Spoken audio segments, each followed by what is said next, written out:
Bismillahirrahmanirrahim.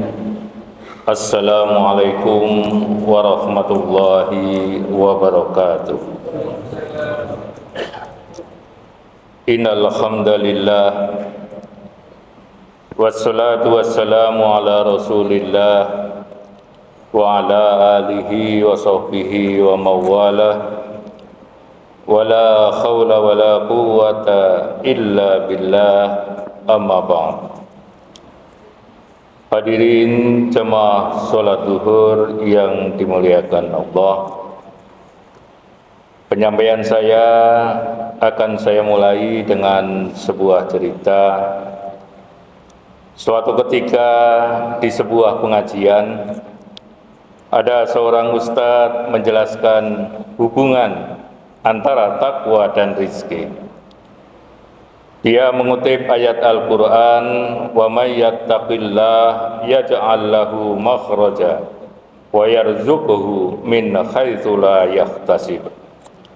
Bahwa barang siapa yang bertakwa, konsisten dalam melaksanakan perintah-perintah Allah dan menjauhi apa yang dilarangnya, maka Allah akan membimbingnya untuk menunjukkan jalan keluar dari segala kesulitan yang dia hadapi, dan dia akan dikaruniai limpahan rizki dari arah yang tidak terduga.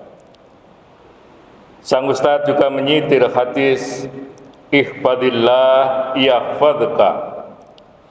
Barang siapa yang menjaga hak-hak Allah dan menetapi syariatnya dengan baik, maka Allah akan menjaganya, menjaga tubuhnya dari penyakit dan mara bahaya, menjaga anak keturunannya, serta menjaga kelancaran rizkinya.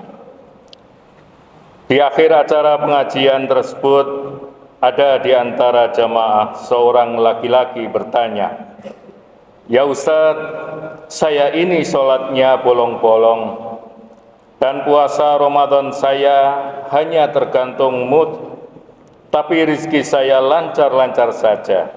Bahkan saya rasakan terus melimpah dari hari ke hari. Bagaimana ini Ustadz?" Setelah diam sejenak, Ustadz itu kemudian berkata, "Apakah kamu pernah memberi uang kepada pengamen yang cempreng suaranya?" "Pernah Ustadz, tapi apa hubungannya?" Jawab laki-laki itu tidak mengerti arah mana pembicaraan sang ustadz. Sang ustadz kembali bertanya, "Apakah kamu suka atau cinta terhadap pengamen tersebut?" "Tentu saja tidak Ustadz. Bahkan bagi saya dia sangat menyebalkan." Laki-laki itu menjawab dengan tegas. Ustadz itu kemudian dengan sangat serius berkata, "Apakah kamu mengira Allah melimpahimu dengan rizki itu karena dia suka dan cinta kepadamu?" Makjeleb kelakep, orang itu tidak bisa berkata apa-apa. Dia hanya bisa menelan ludah. Sejurus kemudian sang ustadz melanjutkan, "Wahai saudaraku, pandai-pandailah membedakan mana nikmat dan mana istidraj." Orang laki-laki itu hanya menunduk, ada perasaan dingin yang menghunjam ke dalam hatinya dan membuat seluruh tubuhnya menggigil. Hadirin jemaah rahimakumullah, semua orang pasti diuji, dan ujian dari Allah itu akan datang dalam berbagai macam dan bentuk. Bisa seperti kemiskinan, sakit, penderitaan, bahkan kekayaan, kenikmatan, ataupun dalam bentuk yang lain. Allah subhanahu wa ta'ala melimpahkan rizki, kebahagiaan, dan kenikmatan dunia lainnya kepada setiap orang yang dia kehendaki. Namun tidak sedikit orang yang lalai di dalam ibadah justru diberikan rizki, kesuksesan dan kesenangan yang berlimpah dari Allah. Dan di dalam Islam, kenikmatan dunia seperti itu disebut dengan istidraj. Istidraj berarti pembiaran, yakni pembiaran karena tidak mau berhenti melakukan hal-hal yang buruk atau maksiat. Istidraj merupakan peringatan keras dari Allah Subhanahu wa Ta'ala, sehingga istidraj kadang dimaknai dengan azab yang berwujud kenikmatan. Ketika seorang muslim banyak melakukan maksiat dan melalaikan kewajiban ibadahnya, namun hidupnya terus dilimpahi oleh kenikmatan, ini merupakan tanda istidraj dari Allah Subhanahu wa Ta'ala. Ia terjebak dalam kenikmatan hidup, padahal dia semakin lalai menunaikan ibadah serta kewajiban yang lain. Rasulullah sallallahu alaihi wasallam telah bersabda, "Idza ra'aitallaha ta'ala yu'til 'abda minad dunya ma yuhibbu wa huwa muqimun ala ma'asihi fa innama dzalika minhu istidraj." Bila engkau melihat Allah Subhanahu wa Ta'ala memberi hamba dari perkara dunia yang diinginkannya, padahal dia terus berada dalam kemaksiatan, maka ketahuilah bahwa hal itu adalah istidraj atau jebakan dari Allah. Hadirin jamaah rahimakumullah.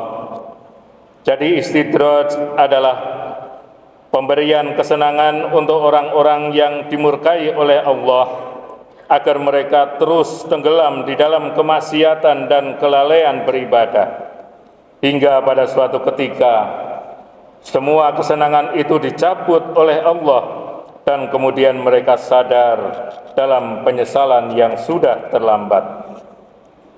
Hadirin jemaah rahimakumullah, ternyata ada yang harus kita waspadai, yaitu merasa bahagia di dunia, padahal itu sebenarnya adalah hukuman dari Allah.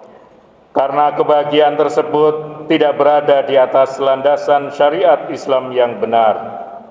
Allah biarkan ia senang sementara di dunia, tapi sebetulnya Allah sudah tidak peduli lagi kepadanya.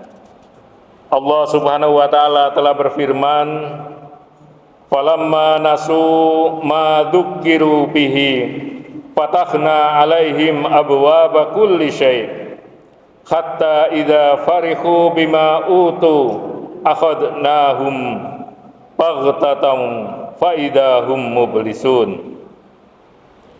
Maka tatkala mereka melupakan peringatan yang telah diberikan kepada mereka, kami pun membukakan semua pintu-pintu kesenangan itu untuk mereka, sehingga apabila mereka bergembira dengan apa yang telah diberikan pada mereka, kami siksa mereka dengan sekonyong-konyong. Maka ketika itu mereka terdiam berputus asa. Hadirin jamaah rahimakumullah, orang mukmin pasti akan sangat takut dengan istidraj, yakni kenikmatan semu yang sejatinya adalah murka dari Allah Subhanahu wa Ta'ala. Namun sebaliknya, orang-orang yang tidak beriman akan beranggapan bahwa kesenangan yang mereka terima, yang mereka peroleh itu merupakan sesuatu yang layak untuk didapatkan. Biasanya istidraj diberikan kepada orang-orang yang sudah mati hatinya. Mereka adalah orang-orang yang tidak merasa bersedih atas ketaatan yang ditinggalkan dan tidak menyesal atas kemaksiatan yang terus dilakukan. Bagaimana kita mengidentifikasi istidraj dan kemudian mengatasinya sebelum terlambat? Ada beberapa ciri dari istidraj yang dapat dikemukakan, antara lain merasa pekerjaannya lancar dan karirnya meningkat dengan cepat meskipun ibadahnya rusak. Rizki berlimpah meskipun banyak melakukan maksiat. Merasakan ketenangan hati dan kesenangan hidup meskipun sering berbuat zalim. Jarang terkena sakit meskipun selalu menuruti hawa nafsu dan jauh dari Allah. Hadirin jamaah rahimakumullah, oleh karena itu marilah kita sering-sering bermuhasabah agar kita pandai membedakan antara nikmat yang diridhoi dan istidraj yang dimurkai.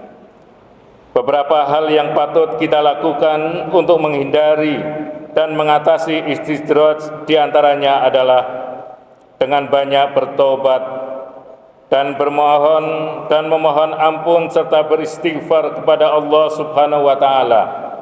Selalu bersyukur, bersikap rendah hati dan tidak sombong atau ujub atas nikmat yang diperoleh. Berusaha sekuat tenaga menjauhi maksiat dan konsisten menjalankan syariat, serta bergaul dengan orang-orang yang soleh yang dapat memberikan nasihat dan motivasi untuk selalu taqarrub, mendekatkan diri kepada Allah. Mudah-mudahan kita selalu dihindarkan dari istidraj dan Allah selalu memberikan bimbingannya kepada kita dan menunjukkan jalan untuk menuju kepadanya. Allahumma arinal haqqa haqqa warzuqna ittiba'ah wa arinal batila batila warzuqna ijtinabah. Billahi taufiq wal hidayah. Wassalamualaikum warahmatullahi wabarakatuh.